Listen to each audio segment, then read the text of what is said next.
महाराष्ट्र में पंडरीनाथ भगवान, आज पंढरपुर से एक वैष्णव आए थे लोग, आप आए और पंडरीनाथ भगवान की याद भी आ गई। तो पंडरीनाथ भगवान के हमारे पूज्य नाना जी एक बात कहते थे, बोले लाला कथा में अनायास किसी का स्मरण हो तो समझना वो कथा में आए हैं। अगर पंडरीनाथ भगवान का स्मरण हुआ तो निश्चित है पंडरीनाथ भगवान कहीं ना कहीं बैठे होंगे यहीं पे। हनुमान जी का स्मरण हो जाए अनायास तो सोचो हनुमान जी आए, शंकर जी का हो जाए शंकर जी आए हैं। तो श्री पंडरीनाथ भगवान के एक परम भक्त थे श्री नामदेव जी महाराज। नामदेव जी का नाम सुना है सबने? नामदेव जी की बड़ी अद्भुत कथा है। नामदेव जी की जो माता जी थी ना, उनको बिना विवाह के पुत्र प्राप्त हुआ था नामदेव। आप कहोगे कैसे संभव है? यही तो बात है।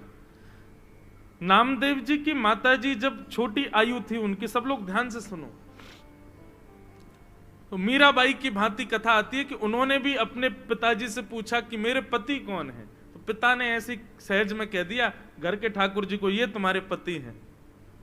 और नामदेव जी की माता जी को पूर्ण निष्ठा हो गई, यही मेरे पति हैं, उन्हीं को ही पति मान करके रहने लगे। और रोज रोती कि आप मेरे पति हो, इस बात को आप स्वीकार नहीं करते, मैं तो आपको पति मानती हूं, आप मुझे पत्नी नहीं मानती। ठाकुर जी से रोती थी।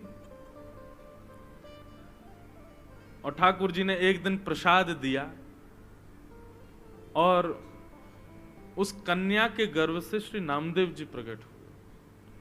महाराज पूरे गांव मोहल्ले और शहर के लोगों ने निंदा करनी प्रारंभ कर दी, लेकिन नामदेव जी की माताजी ने अपने पिताजी से रोते हुए कहा, मैं किसी की सौगंध खा के कहूं पिताजी, ये पुत्र साक्षात विट्ठल भगवान का ही है। आप मुझ पर संशय नहीं कीजिएगा, संदेह मत कीजिएगा। संशय होने लगा लेकिन सबको, तब आकाशवाणी हुई और आकाशवाणी में स्वयं ठाकुर जी ने कहा कि यह बालक हमारा है और नाम ही इसका धन होगा, जीवन पर्यंत ये नाम के आश्रय पे ही रहेगा, इसलिए इसका नाम होगा नामदेव। ऐसे नामदेव जी महाराज। एकादशी की बड़ी निष्ठा थी उनकी। अच्छा एक बात और कहूं बंधुओं, आपने यदि कोई भगवत संबंधी नियम चालू करने का मन बनाया है कि कल से मैं ऐसा करूंगा, कल से मैं रोज तिलक लगाऊंगा, या कल से मैं रोज ठाकुर जी की सेवा करूंगा, कल से रोज 108 तुलसी अर्पित करूंगा, या हर हफ्ते में एक दिन ठाकुर जी को अन्नकूट करूंगा, ये जो भी आपने अगर कोई नियम बनाने का मन बनाया तो उस नियम को तोड़ने की पूरी जिम्मेवारी ठाकुर जी लेते हैं। बोले अच्छा तो चलो हम तोड़वाएंगे, और किसी ना किसी रूप में वो नियम तोड़वाते ही हैं, इसलिए घबराना नहीं। आप जैसे ही संकल्पबद्ध होगे कि मुझे एकादशी रखनी है, अगली एकादशी पे देख लेना ऐसा कुछ होगा कि आप अन्न खाने पर मजबूर हो जाओगे। तब समझ जाना बारे ठाकुर जी आपने ये किया लेकिन हम खाएंगे ही नहीं। आप अपनी स्थिति से हटना नहीं बस। तो नामदेव जी एकादशी की बड़ी निष्ठा थी उनकी, समस्त वैष्णवों की होती है। एक दिन भगवान ने नामदेव जी की परीक्षा लेने के लिए एक वृद्ध ब्राह्मण का रूप धारण किया, लाठी लिए महाराज, हाथ कांप रहे हैं, पैर चल नहीं पा रहे हैं, लुढ़क रहे हैं कभी इधर उधर। इस स्थिति में श्री नामदेव जी के घर ठाकुर जी पहुंच गए। नामदेव जी ने जैसे देखा कोई संत पधारे हैं, ओ महाराज जाकर के संभाला उनको, जय हो जय हो जय हो महाराज, आपको बारंबार प्रणाम। क्या हुआ? बोले अरे क्या बताऊं, 10 दिन हो गए मैंने भोजन नहीं किया है, मेरी स्थिति बहुत खराब हो गई है, मुझे अपने घर ले चलो, कुछ पवा दो मुझको। नामदेव जी तुरंत उनको अपने घर लेकर के आए, आसन पर सुंदर बिठाया, चरण आदि धोए। बोले ये सब मत करो भैया, मेरे भूख के कारण प्राण निकल रहे हैं, जल्दी भोजन कराओ। नामदेव जी बोले भगवान आज एकादशी है, तो आप कहें तो मैं दूध पिला दूं। नहीं नहीं नहीं, दूध तुम कैसी बात करो, भूख लग रही है मुझको रोटी सब्जी की, तुम मुझे दूध की बात कर रहे हो। ठाकुर जी परीक्षा ले रहे हैं नामदेव जी की, ब्राह्मण के रूप में आए। नामदेव जी बोले तो फल खा लीजिए। बोले फल खा लूंगा तो मुझे जुकाम हो रहा है, मैं फल नहीं खा सकता, मैं बीमार हो जाऊंगा, डॉक्टरों ने मना किया, वैद्यों ने मना किया है। नामदेव जी बोले तो फिर क्या आपको अर्पित करूं बताओ? बोले दाल भात बनवाओ, दाल भात बनवाओ, रोटी सब्जी बनवाओ, जल्दी वही पाऊंगा। नामदेव जी बोले क्षमा करें भगवान, द्वादशी तक प्रतीक्षा करनी पड़ेगी, अभी एकादशी चल रही है, आपको मैं अन्न नहीं खवा सकता। ब्राह्मण बोलने लगा मेरे प्राण निकल जाएंगे, मैं मर जाऊंगा अभी यहीं पर। अरे भैया, और शास्त्र भी आज्ञा करते हैं 90 वर्ष की ऊपर की आयु वाला नहीं भी करे तो चलता है, मेरी 90 के आसपास की उम्र है, अब कोई बात नहीं ना, आप हमको भोजन करा दो। नामदेव जी बोले भैया क्षमा करें, ना हम खाएंगे ना हम खाने देंगे, ये एकादशी का नियम है, ये तो करना पड़ेगा आपको। बोले मेरे प्राण निकल जाएंगे, मर जाऊंगा, तुमको अच्छा लगेगा? तुम्हारे घर पर आकर के कोई ब्राह्मण भूखा मर जाए? नामदेव जी बोले मरना तो एक दिन है ही, आज एकादशी, आज ही चले जाओ, इससे बढ़िया दिन क्या होगा। ब्राह्मण ने महाराज चिल्ला चिल्ला करके मोहल्ले वाले बुला लिए सारे, बोले देखो ये नामदेव अपने आप को बहुत बड़ा भक्त कहता है, पूरे पंढरपुर में इसके चर्चे होते हैं, ये भक्त है, देखो ये क्या कर रहा है। सबने कहा भैया क्या हो गया? नामदेव जी बोले आज एकादशी है, ये 10 दिन के भूखे हैं, कह रहे हैं भोजन कराओ, हम कह रहे हैं एकादशी है, द्वादशी तक प्रतीक्षा करो, और पाना है तो फल पालो, दूध पी लो। पड़ोसियों ने भी कहा नामदेव जी आप करो ना एकादशी, उनको क्यों करवा रहे हो जबरदस्ती, उनको बेचारों को दे दो जो भी है। नामदेव जी बोले क्षमा करो, मैं इनको अन्न नहीं दे सकता। अब तो मोहल्ले के लोग भी बुरा भला कहने लगे, बोले नामदेव ऐसी कौन सी भक्ति होती है कि तुम जबरदस्ती दूसरे के ऊपर थोप रहे हो कि करना ही पड़ेगा। सब लोग गए, महाराज जी आप चलो हमारे घर चलो, हम आपको बना के पवा देंगे। नामदेव जी सामने आ गए, बोले जाने भी नहीं दूंगा, मुझे पता चल जाए कि एकादशी और कोई अन्न खाने बैठ रहा तो मैं थाली उठा के भाग जाऊं, मैं नहीं खाने दूंगा। अब तो महाराज ठाकुर जी नाटक करने में तो ठाकुर जी एक नंबर है, हाथ पांव कांपने लगे ठाकुर जी के, और महाराज गिर पड़े, मुंह से झाग निकलने लगा। बोले नामदेव मेरे प्राण निकल रहे हैं, कुछ तो दे दो। अपने बच्चों को बैठाया, बोले सुनो कीर्तन करो, ठीक है आप प्राण त्यागो, वैकुंठ में जाइयो, वहां जाके ठाकुर जी से कहना वो पवाएंगे आपको। सब लोग नामदेव जी को गाली देने लगे, लेकिन नामदेव जी नहीं माने, और महाराज करते करते करते ठाकुर जी ने ब्राह्मण के वेश में ऐसा प्रतीत कराया कि उनके प्राण निकल गए। और जैसे ही प्राण निकले, मोहल्ले के लोग, पंढरपुर के लोग नामदेव जी को खड़ी खोटी सुनाने लगे। बोले अरे नामदेव ब्रह्म हत्या लग गई तुझे, ऐसी कौन सी एकादशी है, ऐसी कौन सी एकादशी जिस पर तू इतना ज्यादा मचल रहा है, आज तुझे ब्रह्म हत्या लग गई। नामदेव जी के नेत्रों से अश्रु आने लगे, चरणों में प्रणाम किया, तुलसी की माला लाकर के उस ब्राह्मण देवता को पहना दी। बोले कितना भाग्य है इनका, पंढरपुर क्षेत्र में चंद्रभागा नदी के तट पर, और एकादशी के दिन प्राण त्याग दिए, और वो भी निराहार होकर के, बिना आहार लिए।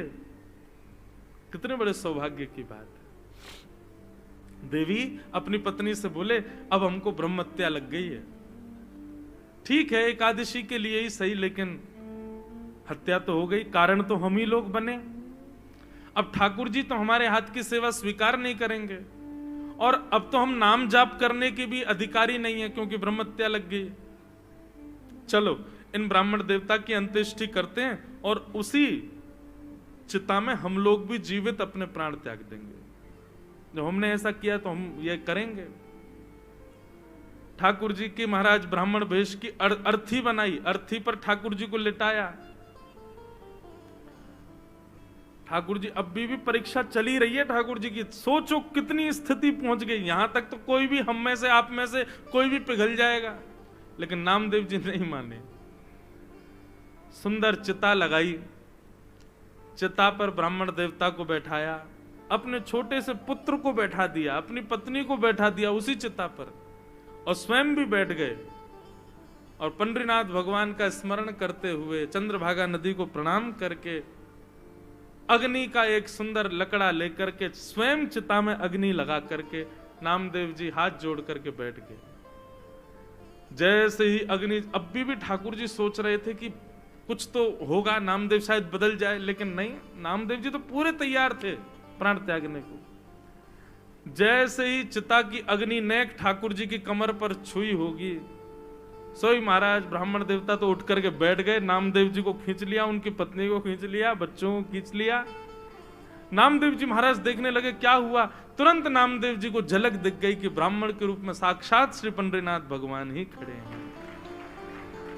अपने हृदय से लगा लिया नामदेव जी को।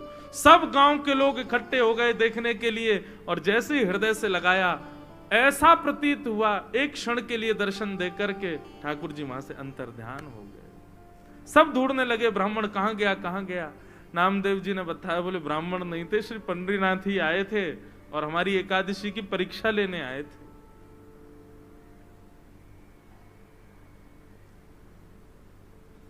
ऐसी बंधुओं, ये निष्ठा है, ये कोई व्रत नहीं है, ये आपका प्रेम है ठाकुर जी के प्रति। उसको प्रेम की तरह ही इजहार करो उसका। नियम जब बन जाता है ना तो वहां प्रेम नहीं रहता। ठीक है, एकादशी एक नियम है, पर उसको प्रेम की तरह पालन करो कि हमारा प्रेम है ठाकुर जी के प्रति, कि हम आज आपके लिए हम अन्न नहीं पाएंगे। महीने में 2 बार हर वैष्णव अपने ठाकुर जी के लिए एकादशी का व्रत करते हैं। तो ऐसी एकादशी जरूर करनी चाहिए भैया। पहले हमसे भी नहीं होती थी, पर अब हमने भी प्रारंभ, कथा कहते कहते हमारे जीवन में भी भाव आया, अब हम भी करते हैं। और एकादशी के दिन बंधुओं, भैया इनको बोल दो ना शांत हो जाए, हमारी कथा हो जाए, फिर बोलने। बोलो वृंदावन बिहारी लाल की। दूसरी बात एक और सुनिए बंधुओं, व्रत उस वस्तु का किया जाता है जिस वस्तु के बगैर आप रह नहीं सकते। प्राचीन काल में लोगों के पास में बहु साधन नहीं थे, केवल रोटी और सब्जी के लिए ही मानव जीता था। बच्चे प्राचीन काल में, आज से 100 वर्ष पहले भी, वो एक्साइटमेंट उनका तभी होता था जब मां चूल्हे में अग्नि लगाती थी। सब बच्चे बैठ जाते थे, अब हमको रोटी मिलेगी, अब हमको सब्जी मिलेगी। रोटी सब्जी ही साधन होता था, इसके अलावा करने को कुछ था ही नहीं।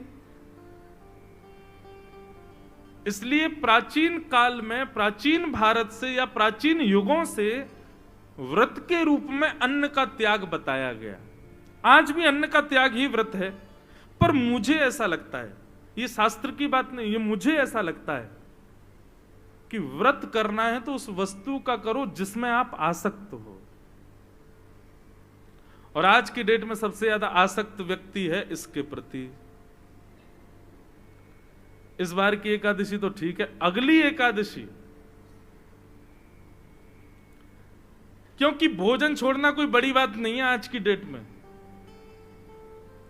मैं कितने घरों में जाता हूं, बच्चे पतले दुबले, मैंने कि माता जी इनको खिलाती क्यों नहीं हो, पूरे दिन फोन में लगा रहता है, खाता ही नहीं है, भूख ही नहीं लगती इसको। आजकल भोजन छोड़ना बड़ी बात नहीं है, 2-2 दिन भी लोग भूखे रह लेते हैं। आजकल बड़ी बात है 2 घंटे भी इसके बिना रहना। हम आपसे क्या कह रहे हैं, हम खुद व्यासपीठ पर लेके बैठे हैं, लेकिन हम तो इसलिए लेके बैठे हैं, बीच में कभी पद याद आ जाता है, वो पद सेव नहीं हो तो हम तुरंत निकाल करके फिर वो आपको सुनाना होता है, इसलिए हम रखते। बाकी रहता फ्लाइट मोड पे, और हमारा फोन किसी काम का है भी नहीं, जे हमारे पास रहता ही नहीं, औरों के पास ही रहता है। लेकिन फिर भी हूं तो मैं भी आप लोगों में से ही। एकादशी करनी है तो उस वस्तु की करो जिसके प्रति आपकी ज्यादा आसक्ति है। व्रत करना है तो उस वस्तु का करो जिसके प्रति आपका लगाव इतना है कि उसके बगैर आप रह ही नहीं पाते। और आज की डेट में इससे बड़ी एकादशी कोई नहीं। अगली एकादशी जितने बजे एकादशी तिथि प्रारंभ हो और जब तक द्वादशी ना आए, ब्राह्मण देवता से पूछ लेना कितने बजे एकादशी प्रारंभ होगी, इतने बजे हो रही है, और द्वादशी कब लगेगी, इतने बजे, उतनी देर फोन नहीं चलाना, तब आपकी एकादशी मानी जाएगी। मैं तो आजकल के युवाओं को यही बोलता हूं कि आप लोग अन्न वन्न तो कोई भी छोड़ लेगा, इसको छोड़ के दिखाओ। जिन जिन लोगों के अंदर व्यसन है, तंबाकू का व्यसन है, सिगरेट का व्यसन है, या फिर मदिरा का व्यसन है, और एक और बात, क्रोध का व्यसन है, बहुत क्रोध आता, हर दिन गुस्सा आता है, लोभ का व्यसन है, मोह का व्यसन है, ये सारे अवगुण आपको सबको पता है कि हमारे अंदर क्या है। व्रत करना है तो अगली एकादशी पर अपने उन अवगुणों का व्रत करना है। रोज क्रोध आता, आज क्रोध नहीं करेंगे, चाहे कोई कितना ही बुरा कर ले हमारे साथ, आज गुस्सा करना ही नहीं है। और बताएं, इंद्रियों का व्रत करो। कभी नेत्रों का व्रत करो। नेत्रों का व्रत कैसे? कि आज नेत्रों से केवल भगवत संबंधी वस्तुओं का दर्शन करेंगे, सांसारिक वस्तुओं को नहीं देखेंगे। कानों का व्रत, आज कानों से केवल भगवत चर्चा, भगवत गुणानुवाद, भगवत संकीर्तन ही सुनेंगे, और कुछ नहीं सुनेंगे। जीव का तो आप लोग करते ही हो। इंद्रियों का व्रत अनेक प्रकार हैं बंधुओं, क्योंकि आजकल क्या होता है कि लोग अन्न छोड़ने की क्रिया करते हैं, लेकिन हृदय से तो दूसरा कोई खा रहा हो तो उससे कहते हैं, भाई सुन, तू उधर जा खा ले, हमारा व्रत है, तेरी थाली देख के हमारा मन कर रहा है, तू उधर खा, रोटी हमारे सामने मत खा। ये कोई व्रत है? नहीं। एकादशी निष्ठा है, एकादशी आपके प्रेम का प्रमाण है, उसको उसी प्रकार करो। मुझे बहुत अच्छा लगा सुन के, जब मुझे पता चला कि तांदूर के हमारे शारदा परिवार के और यहाँ के कई भाई लोग प्रभात फेरी करते हैं एकादशी के दिन। सब लोग सवेरे सवेरे 5 बजे, मुझे भी बुलाया था आज, लेकिन हम इतने थके रहते हैं, नहीं गया। पर यह अच्छी बात है, आप लोग किसी रूप में ही सही एकादशी का प्रारंभ इतना सुंदर कर रहे हैं, बहुत अच्छी बात है। हम तो कहेंगे ठाकुर जी आपको ऐसी शक्ति दें कि आपका ये नियम कभी ना टूटे, आपका भी ना टूटे, फिर आपके आने वाले वंश के बालक भी इस नियम का पालन करें, और पूरे विश्व में, भारत में एक दिन ऐसा संतों को खबर लगे, तांदूर में एक हमारे बहन भाइयों की ऐसी पूरी एक मंडली है जो हर एकादशी को प्रभात फेरी करती है। आपका ये नियम सदा बना रहे, अच्छी बात है। तो भैया एकादशी निष्ठा इसको जरूर कीजिए। यदि आज तक नहीं करते हैं तो आज तो अब निकल गया, अब आगे से प्रारंभ करो। एकादशी के दिन बहुत ध्यान पूर्वक, निष्ठा पूर्वक ठाकुर जी का व्रत करो। अब हमारे वृंदावन की कई रीतियों में एकादशी का व्रत नहीं होता, जगन्नाथ जी की परंपरा में एकादशी का व्रत नहीं होता। लोग कहते हैं महाराज जी जगन्नाथपुरी में, अब आप अगर स्कंद पुराण पढ़ेंगे तो वहां पर तो लिखा है कि अगर आप एकादशी के दिन जगन्नाथपुरी में हो तो आप बहुत बड़े भाग्यशाली हो कि आप जगन्नाथपुरी में हो। तो बोले क्या करना चाहिए? बोले उस दिन आकंठ दाल भात पाना चाहिए। स्कंद पुराण में लिखा है कि अगर एकादशी के दिन आप जगन्नाथपुरी में हो तो जितनी आपकी क्षमता उससे ज्यादा आपको दाल भात पाना है, लेकिन हाँ शर्त यह है अन्न नहीं, ठाकुर जी से जगन्नाथ जी का प्रसाद ही पा सकते हो एकादशी के दिन। वहां के नियम अलग हैं, वहां के कानून, कहीं कहीं पर ये नियम, वहां पाप का निवास नहीं हो सकता। क्यों? उसके पीछे कारण, अन्न में पाप का निवास होता है, लेकिन जगन्नाथपुरी की रसोई में जो रसोइया है ना, उन सबको लक्ष्मी रूप माना जाता है। वहां पर जितने भी यंत्र हैं जिनसे भोजन बनाया जाता है, उन सबकी भी पूजा लक्ष्मी भाव से होती है कि भैया ये जगन्नाथ जी की निज रसोई है, यहाँ लक्ष्मी ही भोजन बनाती है। लक्ष्मी जिस अन्न का स्पर्श कर दे उसमें पाप नहीं रह सकता, इसलिए वहां महाप्रसाद पाने पर दोष नहीं लगता। एकादशी उल्टी टंगी हुई है जगन्नाथ भगवान के पीछे। हमारे वृंदावन के कई नियमों में, जैसे राधा वल्लभियों में, श्री हरिवंशियों में, वहां पर भी एकादशी नहीं होती। उनके भाव अलग हैं, वहां भाव प्राधान्य भाव आ जाता है। पर हम आप सब लोग वैष्णव, हमको प्रयास करना चाहिए, ठाकुर जी के लिए व्रत करो। व्यक्ति बड़ी से बड़ी वस्तु छोड़ देता, ठाकुर जी के लिए एक दिन अन्न मत खाओ और निष्ठा पूर्वक प्रेम पूर्वक उसका निर्वहन करो। इस प्रकार एकादशी की महिमा बताई गई। और यहां से प्रारंभ हुआ भागवत का प्राण प्रसंग, रास पंचाध्याय। बहुत सावधानी से बैठिएगा आप सब लोग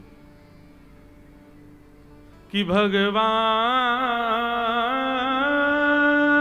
पिता रात्रि शरदोत्फुल्ल मल्लिका विक्षरन्तुं मनश्चक्रे योग माया उपाश्रिता।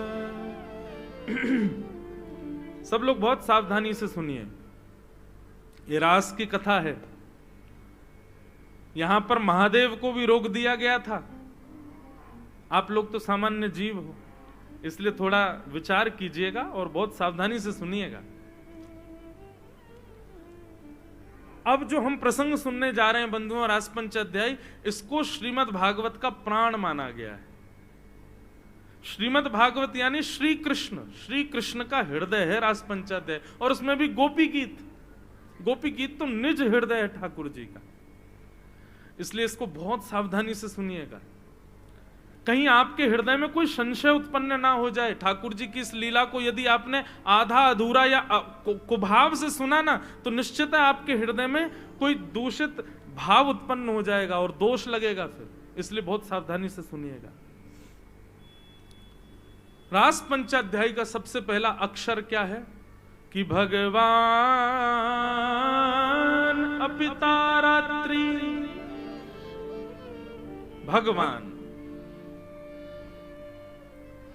भगवान शब्द से रास पंचाध्याय का प्रारंभ होता है। आप लोग इतनी कथा सुनते हो, इतना मंदिर जाते हो, इतना सब गुरुजनों का संग करते हो, इतना पवित्र जीवन जीते हो, चलो मुझे बताओ भगवान की परिभाषा क्या है? भगवान कहते किसको है बताओ?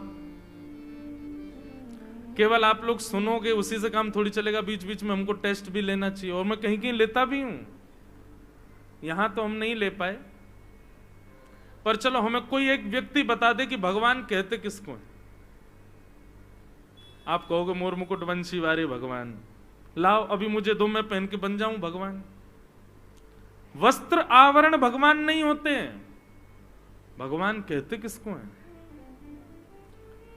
6 ऐश्वर्यों से जो संपन्न हैं, 6 भग जिनके पास हैं, उनको भगवान कहते हैं। जैसे बल के अधिष्ठाता को बलवान कहते हैं, धन के अधिष्ठाता को धनवान कहते हैं, ठीक वैसे ही 6 भग जिनके पास हैं वो भगवान। और ये षड भग कौन कौन से हैं? ये 6 ऐश्वर्य कौन कौन से हैं? उत्पत्ति प्रलयम चैव भूतानाम अगति गति वेत्ति विद्याम अविद्याम च सवाच्यो भगवान इति। याद रखिएगा, जिसको ये पता है कि सृष्टि कब बनी थी और जिसको ये पता है कि संहार कब होगा, पता से नहीं, जो सृष्टि का आदि है, निर्माता है, और जिसके ही आदि हो, जिसके ही अधीन ये सृष्टि है, जब वो चाहे तब इसको तहस नहस कर सकता है। ये 2 लक्षण जिसके पास है। एक बार हम स्कूल में जब पढ़ते थे तो हल्ला मचा था 2012 में पृथ्वी खत्म हो जाएगी, और फिर एक हॉलीवुड ने मूवी भी बना दी, लोग बाग डरते रहे। फिर हुआ 2020 में खत्म हो जाएगी, अब 2024 चल रहा, अभी तक तो कुछ हुआ नहीं। अभी ऐसा आ रहा है कहीं कहीं से, भारत में ही सुनने को मिल रहा 2026 में खत्म हो जाएगा सब। भविष्य मल्लिका नाम के ग्रंथ में लिखा है कि ऐसा होगा, वो होगा, पृथ्वी पर जय हो जाएगा।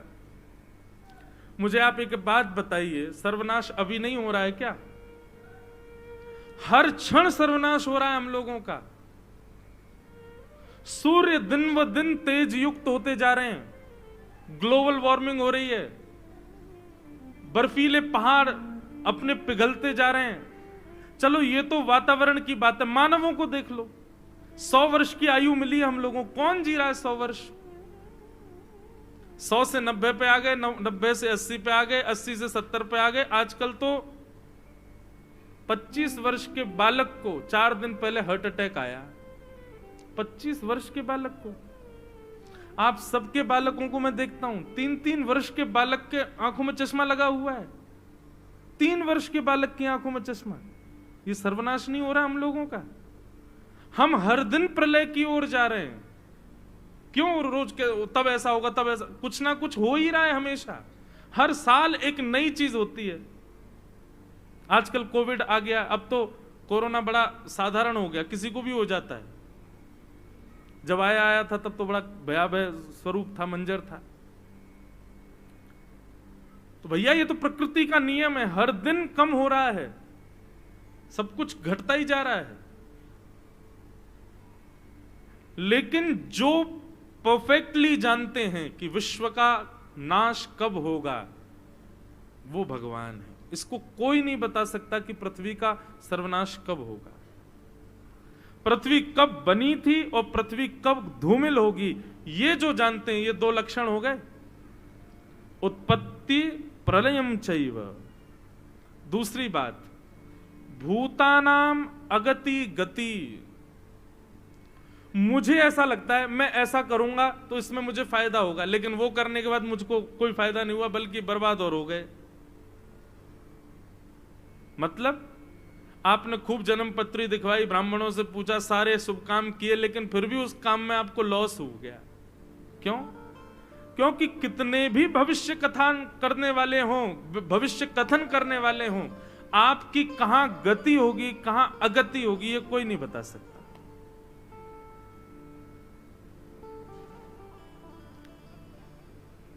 अब मुझे कहना तो नहीं चाहिए, लेकिन कह दूं, ज्योतिष भगवान के नेत्र हैं, भगवान के चक्षु माने जाते हैं। ज्योतिष ठाकुर जी के नेत्र हैं, पर उसका प्रयोग, ज्योतिष का प्रयोग ऐसी खाली पीली बैठे हमेशा नहीं करते रहना चाहिए। नहीं बता दो कल मैं जा रहा हूं वहां पे होगा कि नहीं, कल ये होगा कि नहीं। अब हम लोग ब्राह्मण वेश में रहते हैं, बगलबंदी धोती पहनते हैं, तिलक लगाते हैं, तो जो अब आजकल तो कथाएं सुनते रहते हैं, लोग पहचान जाते हैं। एयरपोर्ट पे ट्रेन में जाएं तो महाराज जी कथा करते हैं, और जो नहीं जानते वो सीधे आप पंडित जी हैं, मैं यहाँ जन्म पत्री देखना आती है आपको, हाथ देखना आता है। सारे इंजीनियर सॉफ्टवेयर बनाने वाले थोड़ी होते हैं, ऐसे सारे ब्राह्मण हाथ देखने वाले थोड़ी होते हैं। इस प्रकार ज्योतिष का प्रयोग नहीं, ज्योतिष का प्रयोग उन लोगों के लिए जो बहुत भयभीत अवस्था में हैं, वे जानना चाहें कि ठाकुर जी क्या आज्ञा कर रहे हैं, और वो आज्ञा समझ करके फिर अपने कर्म को प्रधान रखें। बस वहां ब्राह्मण देवता ने कह दिया ऐसा ऐसा ऐसा ऐसा है, अब बैठे हैं चिंता कर रहे हैं कि शनि की 7.5 चल रही है, मैं कुछ भी करूंगा सफल तो होऊंगा ही नहीं। नहीं, आप कर्म पर ध्यान रखो। कई बार नक्षत्र ग्रह आपके कर्म की वजह से बदल जाते हैं, अच्छे हो जाते हैं। तो हमारी कहां गति है, कहां अगति है, ये जो जानते हैं, तो 2 गुण, पृथ्वी कब बनी और कब नष्ट होगी, मानवों की कहां गति है, कहां अगति है, ये जो जानते हैं, 4 लक्षण हो गए। और 2 लक्षण, वेत्ति विद्याम अविद्याम च। जो अविज्ञ हैं, अनविज्ञ नहीं है, सब कुछ जानते हैं। विद्या क्या है, अविद्या क्या है, सद क्या है, असद क्या है, इसको जो समझते हैं, ये 6 लक्षण जिनके अंदर हैं वो भगवान, और इन 6 को जो नहीं जानता वो मानव। आप कितना भी दावा कीजिए, ये 6 भग आपके पास कभी नहीं आ सकते, ये केवल भगवान के पास रहते, इसीलिए वो भगवान है। तो भगवान कौन? जिनके अंदर 6 लक्षण युक्त हैं।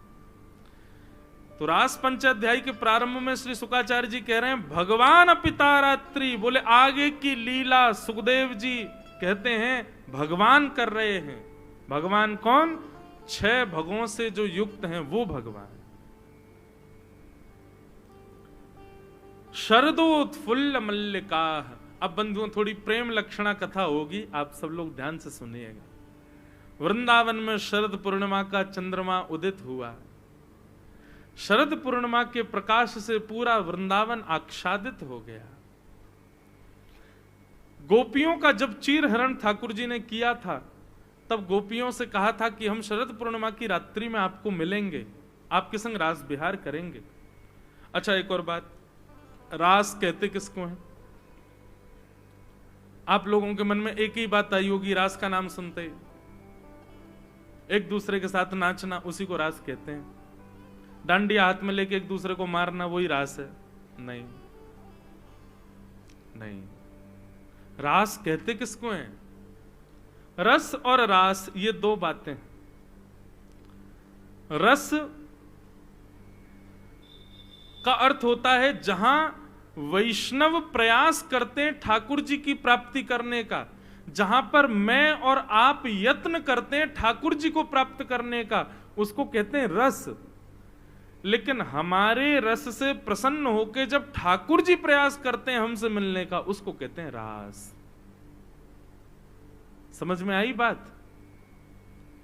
आप प्रयत्न कर रहे हो कि मुझे ठाकुर जी मिले, मुझे राधारमण जी मिले, मुझे श्रीनाथ जी मिले, मैं उनका दर्शन करूं, मैं वृंदावन जाऊं, मैं नाथ द्वार जाऊं, मैं मथुरा जाऊं, मैं गोकुल जाऊं, ये रस है। लेकिन कभी कुछ ऐसा हो कि ठाकुर जी अनुग्रह करके आपके लिए तांदूर आ जाएं, वो रास है। और अभी तक रास हमारे साथ हुआ नहीं है, अभी हम रस में ही व्यवस्थित हैं। लेकिन अपनी भक्ति को उस स्थिति में ले जाना है कि ठाकुर जी रास करें हमारे साथ। भगवान के एक भक्त थे धन्ना जाट, क्या नाम था? बहुत ध्यान से सुनिएगा। रास किसको कहते हैं ये बता रहे हैं। सब माताएं इधर देखो, इधर देखो, यहां देखो, हमको देखो, बस आज और कल देख लो, फिर मत देखना। तो धन्ना जाट की कथा आती है कि धन्ना जी को एक महात्मा उनके घर आए। वो अपने शालिग्राम जी की सेवा करते थे। शालिग्राम जी की सेवा देख करके धन्ना जी के मन में आ गया मैं भी करूंगा। छोटे से थे, नन्हे से बालक। तो धन्ना जी उनके शालिग्राम जी लेकर के बैठ गए महात्मा के और बोले महाराज जी अब नहीं दूंगा, ये तो मेरे हो गए। महाराज जी बोले अरे भैया मेरे वर्षों की सेवा जो धल लेगा, क्या करे, बालक है, इसके हट से कैसे बचें। तो महाराज जी ने क्या किया, बाहर से शालिग्राम जैसे दिखने वाले पत्थर ले आए, उनको इत्र वित्र लगा के, चंदन लगा के सिंहासन पर बैठा दिया। और धन्ना जी से कहा, बोले अच्छा एक बात बताओ, तुमको राजा भगवान चाहिए कि चौकीदार भगवान चाहिए?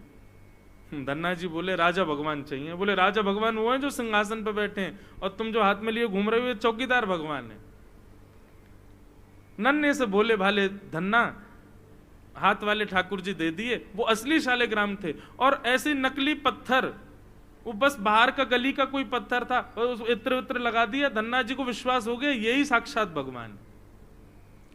अब तो धन्ना जी उनकी सेवा करने लगे। माँ से कहते माँ रोली लेके आओ, चावल लेके आओ, चंदन लेके आओ, मुझे दिलाओ, मुझे श्रृंगार करना है। माँ कुछ नहीं दिलाती थी। तो क्या करते थे, रसोई घर से हल्दी ले आते और हल्दी में जल मिला के उसका तो चंदन लगाते थे। और ईंटा होते, ईंट को तोड़ के, उसको लाल लाल ईंट होती है, उसको घिस करके तिलक बन जाता, वो तिलक लगा देते अपने ठाकुर जी को। और माँ जो थाली लगा करके धन्ना को देती थी ना, वो थाली लेकर के धन्ना जी अपने ठाकुर जी के पास जाते और कहते ठाकुर जी आप भोग लगा लो। गुरुजी बता के गए थे कि पर्दा लगा के भोग लगाना, तो धन्ना जी पर्दा लगा करके बैठ गए और लगा करके कह रहे ठाकुर जी अब आप पालो, मैं देख नहीं रहा, आप प्रेम से पाओ। थोड़ी देर बाद धन्ना जी ने कहा कि ठाकुर जी भोग लग गया। जैसे पर्दा देगा, थाली यूं की तो ही रखी थी, नहीं पाया ठाकुर जी ने। धन्ना जी तो व्याकुल हो गए, बोले कि लाल जी आप पा क्यों नहीं रहे हो? अरे भूखे रहोगे तो फिर कैसे काम चलेगा? थोड़ी बहुत देर मनाते रहे, ठाकुर जी ने फिर भी नहीं पाया। तो धन्ना जी बोले आप भूखे रहोगे तो मैं भी भूखा रहूंगा, मैं भी भोजन नहीं करूंगा, मत खाओ, मैं भी नहीं खाऊंगा। वहीं सो गए ठाकुर जी के मंदिर में ही। थोड़ी देर में ऐसी आवाज आने लगी जैसे मानो कोई चटकारे ले ले करके कुछ पा रहा है। जैसे अचार कभी खट्टा हो तो उसको ऐसे करके चाटते हैं ना, ऐसे चटकारों की आवाज आती है। या दाल चावल पाओ तो अपनी उंगली चाटो तो उसके चटकारे, ऐसी ध्वनि आने लगी चटकारों की। धन्ना जी बोले भाई ये चटकारे कौन ले रहा है? जैसे ही पर्दा हटा करके देखा तो नन्हे से गोपाल जी बैठे हैं और पूरी दाल भात ऐसे सान करके बढ़िया प्रेम से चटकारे ले ले करके पा रहे थे। असली शालिग्राम भी नहीं थे, गली के पत्थर थे, उनकी सेवा करते थे। असली रोली, असली चंदन केसर का नहीं था, हल्दी लगाते थे ठाकुर जी को। असली तिलक नहीं था, ईंट घिस के लगाते थे ठाकुर जी को। और उन धन्ना जी के यहां ठाकुर जी प्रकट हो गए। ठाकुर जी ने कह दी किसी को बताना नहीं, हम ऐसे ही मिला करेंगे तुमसे। धन्ना जी बोले ठीक है। अब धन्ना जी थोड़े बड़े हो गए तो अपने घर की गैयाएं चराने जाते थे, तो ठाकुर जी को सिंहासन से उठा के अपनी जेब में धर के ले जाते। थोड़ी दूर जाकर के ठाकुर जी प्रकट हो जाते और धन्ना के गले में गलवैयां डाल करके चलते। एक दिन धन्ना जी के पिताजी बोले धन्ना आज कहीं जाइयो मत। बोले क्यों? बोले आज तेरे गुरु जी आ रहे हैं जिसने तुझको ठाकुर जी दिए। धन्ना जी तो नाचने लगे, 10 साल हो गए, 10 साल बाद गुरु जी आ रहे हैं। बोले मेरे तो गैया चरावे जावे को समय है गया, अब क्या करूं? सो उसने क्या किया, गैया लेकर के थोड़ी दूर गया और ठाकुर जी को जेब से निकाल के नीचे दल लिया। बोले ठाकुर जी आज गुरु जी आ रहे हैं, आप गैया चराने जाओ। ठाकुर जी आ गए, उसकी गैया चराने चले गए। धन्ना जी लौट के अपने घर आ गए। भक्तमाल जी में कथा धन्ना जी की। गुरु जी आए, गुरु जी ने अरे वाह धन्ना बहुत बड़े हो गए तुम तो। गुरु जी सब आपकी कृपा। और बताओ तुम्हारे ठाकुर जी की सेवा पूजा अभी छोड़ दी कि अभी करते हो? नहीं गुरुजी आप देखे गए थे, बिल्कुल करता हूं। ये देखो उनका मंदिर, ये देखो उनका सिंहासन, ये देखो उनका बीड़ा भोग, ये देखो उनका प्रसादी, ये देखो झारी जी। संत बोले ठाकुर जी कहां हैं? बोले वो तो गैया चरावे गए हैं। संत बोले मतलब? बोले ठाकुर जी गैया चराने जाते हैं मेरे संग, आज आप आ रहे थे इसलिए मैं नहीं गया, ठाकुर जी अकेले चले गए। महात्मा बोले ऐसी बात बना रहा है, ठाकुर जी कहां से जाएंगे गैया चराने? बोले गए हैं, मैं आपको दिखाऊं? वो दिखा। लेकर के संत को गया, खेत में गैया चर रही थी, वहीं वृक्ष के नीचे ठाकुर जी बैठे थे। धन्ना जी के गुरु जी को नहीं दिख रहे थे। गुरु जी देखो वो बैठे ठाकुर जी। गुरु जी बोले मुझे तो दिख ही नहीं रहे। दौड़ करके धन्ना जी गए, बोले ठाकुर जी गुरु जी आए, जिन्होंने आपको मुझे दिया वो आए, आप दिख जाओ उनको। आहा, धन्ना जी की बात मान करके ठाकुर जी प्रकट हो गए, उनके गुरुदेव को दर्शन दिए। गुरुदेव रोने लगे, बोले सच्चे शालिग्राम की सेवा 100 वर्षों से कर रहा हूं, मेरे गुरुदेव से प्राप्त थे 150 वर्ष पुराने शालिग्राम। नित्य नियम से 108 तुलसी चढ़ाता हूं, इतना नाम जप करता हूं, इतना वेद अध्ययन करता हूं, ज्ञान आदि सब मैंने ग्रहण किया, घर परिवार छोड़ दिया, साधु महात्मा बना घूमता हूं, मेरे लिए आप कभी प्रकट नहीं हुए। नन्हे से बालक को गली का पत्थर दे गया, उससे प्रकट होकर गैया चरा रहे हो आप। जय हो, अपार लीला है ठाकुर जी आपकी। इसको कहते हैं रास। ये क्या है? रास। ये रस नहीं है बंधु, ये रास है। आप कहोगे तो फिर नृत्य क्यों रास में? भाई जब आपको लिमिट से ज्यादा आनंद होगा ना, लिमिट से ज्यादा खुशियां जीवन में आती हैं तो व्यक्ति नाचता ही है। एक गति, एक सीमित अवस्था है, वहां तक ही हमको सुख मिल सकता है। उससे अधिक सुख मिलने पर हमारे देह को सुध नहीं होती। हम कुछ भी करते हैं, कुछ भी, कहीं भी नाचते हैं, कहीं भी गाते हैं, कुछ भी करते हैं।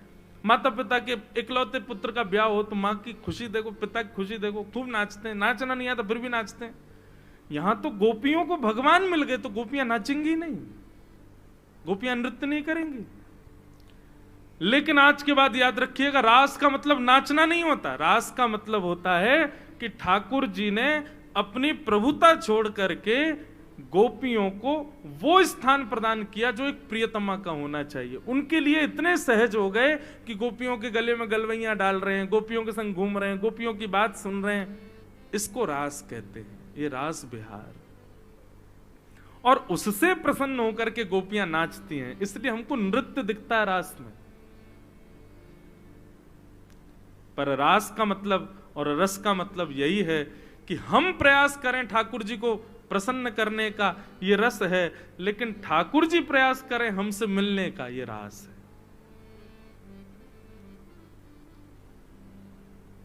सब गोपियां, मैंने कल भी बताया था, ये त्रेता युग के सब संत हैं। एक युग की प्रतीक्षा के बाद गोपी बनकर के आए। इनको पता है कि ये साक्षात भगवान कौन है। ये नंद नंदन के बेटा नहीं है, ये यशोदा जी के बेटा नहीं है, साक्षात भगवान है। इनसे तो संबंध बनाना पड़ेगा। और इसी के लिए गोपियां कात्यायनी पूजा करती हैं, यमुना में स्नान करती हैं कि हमको कृष्ण प्राप्त हो जाएं। ठाकुर जी ने शरद पूर्णिमा का आश्वासन दिया कि शरद पूर्णिमा की रात्रि को हम आपसे मिलेंगे। ठाकुर जी की आयु 7.5 वर्ष की है जब रास विहार हुआ। भगवान गए और कदम्ब वृक्ष के नीचे बैठ करके ठाकुर जी ने अपने अधर पर वेणु को आच्छादित किया, कोमल छिद्रों को अपनी उंगलियों से दबाते हुए। जैसे ही ठाकुर जी ने प्राण पिरोए, वंशी बजने लगी वृंदावन में, और सबको ऐसा लगने लगा कि नंद नंदन यशोदा नंदन कृष्ण वंशी बजा रहे हैं। पर कृष्ण प्रेम में उन्मुक्त गोपियों को ऐसा लगने लगा कि नहीं, श्री कृष्ण हमको बुला रहे हैं, श्री कृष्ण तो हमारा आवाहन कर रहे हैं। आप कहोगे महाराज जी हमको कभी वेणु सुनाई देगी ठाकुर जी की? ठाकुर जी की वेणु क्या है बंधुओं? ये जितने भी वैष्णवाचार्यों को आप सुनते हैं, जितने भी कथा प्रवक्ताओं को आप सुनते हैं, जितने भी गुरुजनों के प्रवचन आप सुनते हैं, यदि वो प्रवचन आपके जीवन पर असर डालते हैं और आपके अंदर ऐसा भाव प्रकट करते हैं, नहीं मुझे ये करना ही है, वही ठाकुर जी की वेणु है, वही ठाकुर जी की वंशी है। लेकिन यहां से घुसी बात और यहां से निकल गई कोई असर नहीं, जैसे पहले थे वैसी अब हो। तो आपने वंशी सुनी, आपने ठाकुर जी की चर्चा नहीं। वंशी तो ठाकुर जी बजा रहे हैं, पूरा ब्रज सुन रहा है, लेकिन सबको ये लग रहा है कि ठाकुर जी वंशी बजा रहे हैं। लेकिन गोपियों को तो स्वर सुनाई दे रहा है कि ठाकुर जी कान में आकर के कह रहे हैं, चल गोपी जल्दी चल, मैं तेरी प्रतीक्षा कर रहा हूं।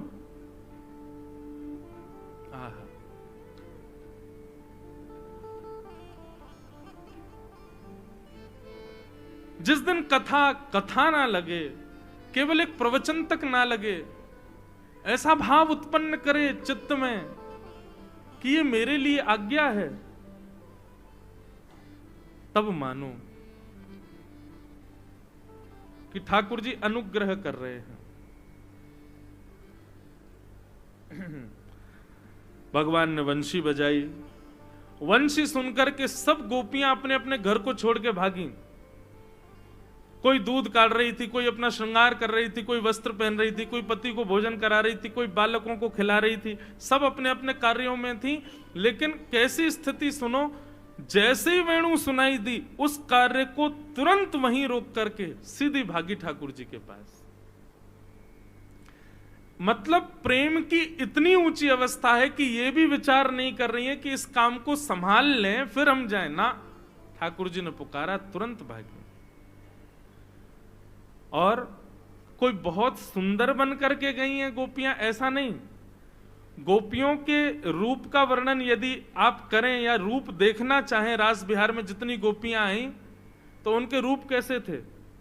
बोले एक गोपी के एक ही आंख में काजल लगा है, एक गोपी ने एक ही कान में कुंडल पहना है, किसी गोपी के वस्त्र अस्त व्यस्त हैं, किसी गोपी के आधे केश खुले हैं, आधे गुथे हुए हैं। ऐसी अस्त व्यस्त अवस्था में, मतलब ये सब गोपियां किसी को रिझाने की भावना से भी नहीं गई हैं, और ये सब ये बात जानती भी हैं कि श्री कृष्ण रूप पर तो नहीं रीझते। दौड़ने लगी सब गोपियां, अपने घर परिवार सबका त्याग कर दिया। अच्छा, अब यहां पर प्रश्न आता है, इतनी सारी गोपियां, लाखों गोपियां गई थी रास में, इनके घर वालों ने रोका नहीं, इनको, इनके पतियों ने रोका नहीं। वर्णन आता है कि कई पतियों ने रोका, तो गोपियों ने क्या किया, अपने आप को कक्ष में बंद कर लिया और बोले तुमको ना ये शरीर ही प्रिय है ना, ये शरीर रहेगा तुम्हारे पास, मैं शरीर को त्याग करके आत्म स्वरूप धारण करके कृष्ण के पास चली जाऊंगी। और असंख्य गोपियों ने इस प्रकार रास भूमि में प्रवेश किया। भैया ये अद्भुत है, ये सामान्य प्रेम नहीं है। यहां गोपियां देह त्याग करके भी पहुंच रही हैं। तो प्रश्न उठता है, इस तरह से तो ना जाने कितनी गोपियों ने अपने देह का त्याग कर दिया। और वर्णन आता है कि ठाकुर जी 6 महीने तक रास विहार करते रहे, तो क्या 6 महीने तक किसी के घर वालों ने ऑब्जेक्शन नहीं किया कि हमारी बहू बेटियां कहां गई? तब वर्णन आता है, योग मायाम उपाश्रित। वैष्णो देवी, जिनको आप सब पूजते हैं, पूरा भारत पूजता है, ये वैष्णवी देवी हैं। वैष्णव मतलब मैंने कल बताया था ना, जो विष्णु का, जो नारायण का, जो ठाकुर जी का, उसको वैष्णव कहते हैं। वो वैष्णवी हैं, वो ठाकुर जी की हैं। जितनी गोपियां रास बिहार में गई हैं, उतनी गोपियों का रूप धारण करके वैष्णवी देवी ही पूरे ब्रजमंडल में बैठी। सबको ऐसा लग रहा, हमारी मैया तो ये घूम रही, हमारे पिता, हमारी बहन तो ये घूम रही, हमारी बहू तो ये घूम रही, लेकिन वास्तविक तो वे सब कृष्ण के पास थी। उनका छद्म भेष धारण करके योग माया पूरे ब्रजमंडल में बैठी है।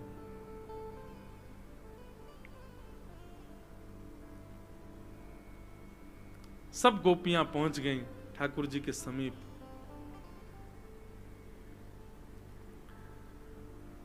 भगवान ने सबसे पहले तो स्वागत किया, स्वागतम वो महाभाग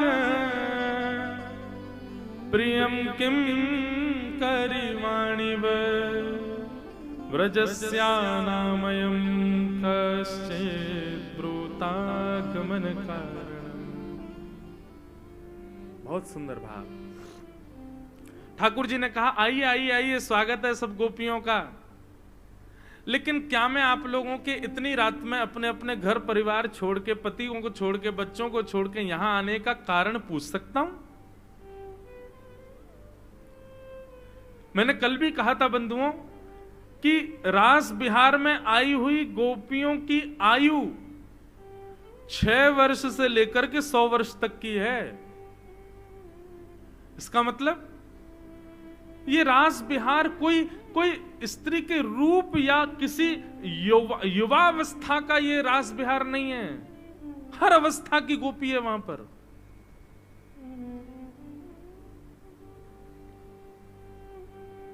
सब पहुंची रास बिहार में। ठाकुर जी ने कहा, आपकी इतनी रात में आने का कारण जान सकता हूं? अपने पति परिवार को छोड़ के आई हो। भगवान ने 10 श्लोकों में पतिव्रता नारी का धर्म समझाया। तुमको पता है पतिव्रता नारी का कितना बड़ा धर्म होता है? तुम अपने पति परिवार सबको छोड़ के चली आई मेरे पास।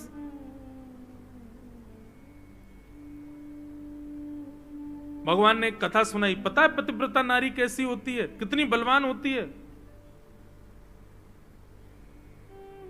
एक पतिव्रता नारी थी, उसके पति अग्निहोत्र करते थे, रोज हवन करते थे।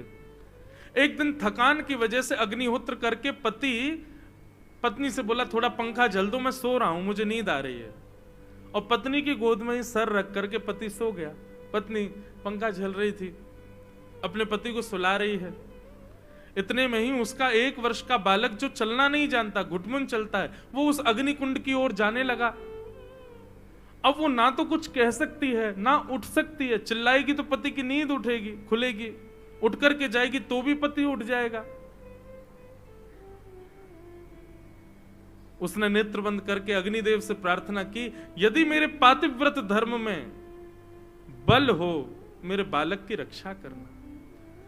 थोड़ी देर बाद जब दौड़ करके गई तो बालक अग्नि कुंड के आसपास खेल रहा था। उसने कहा अभी अभी तो हवन हुआ, अंगार होंगे, कहीं जल तो नहीं गया मेरा बालक। दौड़ करके गई तो अग्नि कुंड की ओर जब देखा तो अंगार पुष्प बन गए थे और बालक उनसे खेल रहा था। ठाकुर जी ये धर्म समझाते हैं गोपियों को। ये पतिव्रता नारी का धर्म है। एक ही धर्म एक ही व्रत नेमा, काया वचन मन पति पद प्रेम। अच्छा एक बात बोलूं, आप लोग बुरा नहीं मानना, जब ये इस प्रकार की बात करता हूं ना जहां पर महिलाओं को ही समझाया जाए तो कई माताएं मेरी विद्रोही हो जाती हैं। एक जगह तो एक मैया ने मुझे पकड़ लिया, बोले इधर आओ। मैंने कहा जी कहो। बोले तुम्हारे सारे धर्म शास्त्र और सब जगह केवल हम ही को ही क्यों समझाए, पुरुषों को क्यों नहीं समझाते हो कभी? केवल हम समझें कि पतिव्रता नारी कौन होती है और घर परिवार कैसे संभाला जाता है। माँ भीष्म पितामह भी महाभारत में स्त्रियों को ही समझा रहे हैं, रामायण में भी सब जगह स्त्रियां ये नहीं करें, ये नहीं करें, ऐसा नहीं करें, ये करें, इस प्रकार रहें। ये सारे नियम कानून हमारे लिए ही क्यों हैं? कभी पुरुषों को क्यों नहीं समझाया जाता? देखो माताएं, आपसे हाथ जोड़ के निवेदन करते हुए कहें, जिम्मेवार व्यक्ति को ही जिम्मेदारियां दी जाती हैं, गैर जिम्मेवार व्यक्ति को जिम्मेदारी नहीं दी जाती। माताओं के ऊपर बहुत बड़ी जिम्मेवारी है, इसीलिए सारी जिम्मेदारियां उन्हीं को ही बताई जाती हैं। अगर ये सारी बात उल्टी होती, पुरुषों के लिए ही होती, तो पृथ्वी का बहुत समय पहले ही प्रलय हो चुका होता।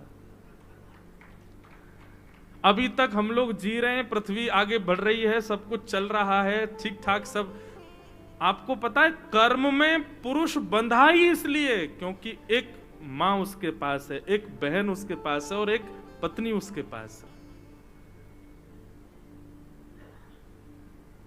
कर्म में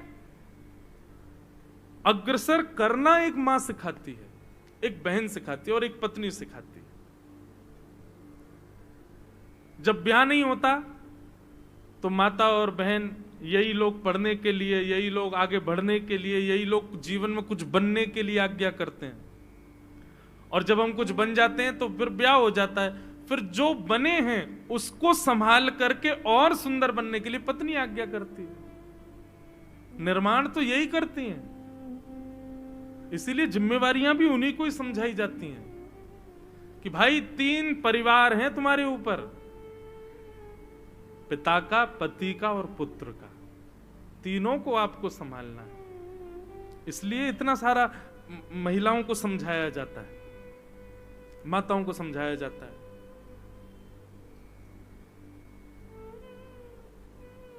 वो बात अलग है कि वुमेन एम्पावरमेंट वाले कहते हैं काहे को, हमको ही क्यों? तो फिर आपकी इच्छा। ठाकुर जी समझा रहे हैं, बोले ये होता है पतिव्रता नारी का धर्म, अपने पति और उसके परिवार का संरक्षण, यही भजन। आपको एक बात कहें, पति 1008 माला रोज करे और पत्नी ना करे, पत्नी क्या करे? केवल और केवल परिवार का ध्यान रखे, तो पति को 1008 माला करने से जो फल मिलेगा, पत्नी को केवल घर परिवार संभालने से वो फल मिल जाएगा।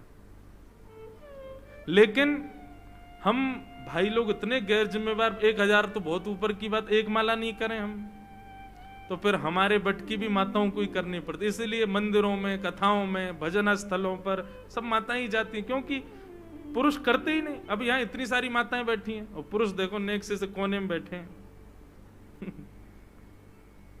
क्यों? धर्म, भगवान कहते हैं यदा यदा हि धर्मस्य ग्लानिर्भवति भारत अप्युत्थानम धर्मस्य तदात्मानं सृजाम्यहम्। धर्म संस्थापनार्थाय संभवामि युगे युगे। मैं धर्म की स्थापना करने के लिए युग युग में आता हूं। ठाकुर जी तो स्थापना करके चले गए, फिर धर्म का रक्षण कौन करता है? ठाकुर जी तो धर्म स्थापित करके चले गए, लेकिन उस धर्म का पालन कौन कर रहा है? वास्तव में ठाकुर जी धर्म स्थापित करके गए और अब उस धर्म की रक्षा माताएं कर रही हैं, भाई लोग नहीं कर रहे हैं। माताएं ही धर्म की रक्षा कर रही हैं।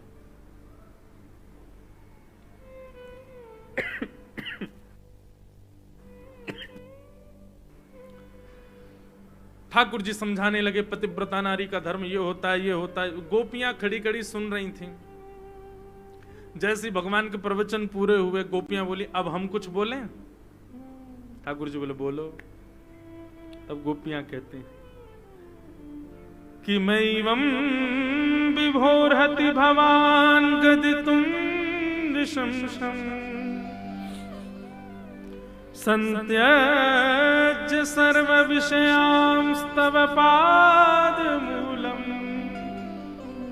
भक्ता भजस्व दुर्वग्रहमान् त्यजास्मान् देवो यथादि पुरुषो भजते मुमुक्षु। गोपियां कहती हैं श्याम सुंदर, आप ये पतिव्रता नारी का धर्म हमको क्यों समझा रहे हो? क्या आया आपके मन में जो आप हमको ये सब समझा रहे हो? क्या आपको ऐसा लगता है हम पतिव्रता नहीं है? या आपके मन में ये बात आ रही है कि हम व्यभिचारिणी हैं, पर पुरुष गमन कर रही हैं? तो आप बिल्कुल गलत हो। सबसे पहली बात तो आप पुरुष नहीं हो, आप साक्षात भगवान हो। दूसरी बात, हमारे पति हैं परंतु आप जगतपति हो, आप पतियों के भी पति हो। आप कहते हो पतिव्रता नारी का धर्म पालन करो, पति की सेवा, पति का ये, पति का ये। आप तो जगत के पति हो, आप हमारे ही नहीं है। हम जिनको अपना पति मानती हैं, हमारे पतियों के भी पति आप हो। पति शब्द का अर्थ क्या होता है? रक्षक। पति शब्द का सीधा अर्थ होता है रक्षक, जो रक्षा करे, वो पति होता है। आप तो जगतपति हो। और यदि हमने पति को जो स्नेह हो वो आपके लिए निवेदित कर दिया, तो आप हमको पतिव्रता नारी का धर्म क्यों समझा रहे हो? हम व्यभिचारिणी हैं क्या?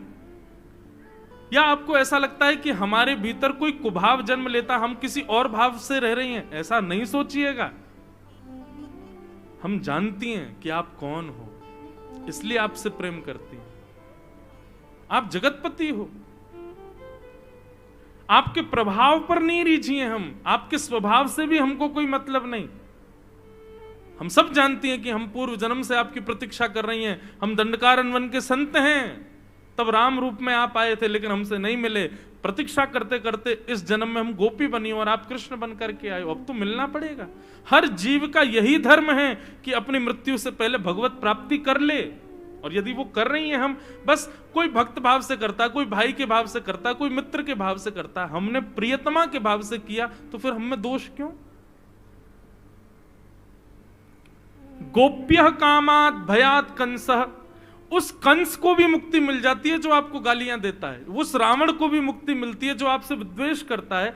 विद्वेषी आपको प्राप्त कर सकते हैं, लेकिन प्रेम करने वाली हम गोपियां, आप हमको पतिव्रता नारी का धर्म समझा रहे हो। आपने कंस को तो नहीं समझाया था जो आपको गालियां देता था। आपने उन राक्षसों को कभी नहीं समझाया जो आपसे विद्वेष करते। हम प्रेम करने वाली गोपियां क्यों समझा रहे हो आप हमको? और सुनिए, एक कथा हम भी सुनाती हैं। आपने बहुत अच्छी कथा सुनाई पतिव्रता नारी की, एक कथा हमसे और सुनो। एक पत्नी थी, उसका ब्याह हुआ। एक कन्या थी, उसका ब्याह हुआ। पति ब्याह करते ही बोला कि मुझे 5 वर्ष के लिए विदेश जाना है, लेकिन मैं अकेला जाऊंगा, तुम नहीं जाओगी। पत्नी तो रोने लगी, अरे मैं अकेले कहां रहूंगी, आपसे ब्याह करके आई हूं, आप तो रहो कम से कम, या मुझे संग ले चलो। बोले वहां व्यवस्था नहीं है, मैं तुमको नहीं ले जा। 5 वर्ष की बात है, यूं निकल जाएंगे 5 वर्ष तो। बहुत रोने लगी तो पति ने अपनी जैसी दिखने वाली एक मूर्ति बनवाई मूर्तिकार से, और कहा जैसे हम भगवान के अनुपस्थिति में उनकी मूर्ति में भगवान मान के सेवा करते हैं, ऐसे 5 वर्ष तक तुम इसी को मुझे समझ लेना। और इसकी सेवा करो, इसको नहलाओ, इसको खिलाओ, इससे बातें करो, जो तुमको मन भावे। ये तुम्हारा पति है 5 वर्ष के लिए। पत्नी को थोड़ा संतोष हो गया, ठीक है। 5 वर्ष तक वो उस मूर्ति की ही पूजा करती है, मूर्ति से ही बातें करती है, मूर्ति के संगी सोती है, मूर्ति को खिलाती है। 5 वर्ष बाद आज वो अपने मूर्ति वाले पति को सुला रही थी। उसका भाव दृढ़ हो गया था कि ये मेरे पति हैं। और एक दिन अचानक रात में गेट खटखटाने की आवाज आई। पता है ठाकुर जी कौन आया? ठाकुर जी बोले उसका असली पति आ गया होगा। बोले हाँ, 5 वर्ष पहले जो गया था वो आ गया और द्वार पर आकर के खटखटा रहा है। गोपियां कहती हैं अब बताओ श्याम सुंदर, उस पत्नी को क्या करना चाहिए? 5 साल से जिसको पति मान करके रह रही है उसके पास रहे या जो द्वार पर खड़ा है उसके पास जाए? भगवान बोले राम राम, ये कोई पूछने की बात है? जब द्वार पर असली पति आ गया तो फिर वो मूर्ति वाले को छोड़ दे, उसके पास जाए। गोपियां सब ताली बजाने लगी, वाह वाह वाह वाह, यही उत्तर तो हम सुनना चाह रही थी। आपने हमको ये मूर्ति वाले पति दे रखे थे जिनके संग हम रह रही थी, और वो भी कैसे पति हैं कि कभी यदि चले गए तो हमारे मांग का सिंदूर भी ले जाएंगे, हमारा सुहाग भी चला जाएगा, सब ले जाएंगे हमसे, हमको विधवा करके चले जाएंगे। लेकिन उनकी सेवा करते करते जैसे ही हमको पता चला कि असली पति तो जी हैं, ये तो पूरे विश्व के रचयिता हैं, ये पूरे विश्व के पति हैं, ये जगतपति हैं, और यदि पता चल करके हम असली पति के पास आ गए तो हमने क्या पाप किया बताओ? गोपियों की बात सुन करके परब्रह्म मौन हो गया। ठाकुर जी मौन हो गए और गोपियों से कहने लगे आप ऐसे ना बोलिए, मैं तो परीक्षा ले रहा था। गोपियां बोली हम चली जाएंगी, पर हमारा चित्त आपके पास है, वो चित्त हमको वापस करो। लेकिन ठाकुर जी बंधुओं सब वापस कर सकते हैं। एक बार किसी ने उनको अपना मन दे दिया तो ठाकुर जी उसका मन वापस नहीं कर सकते।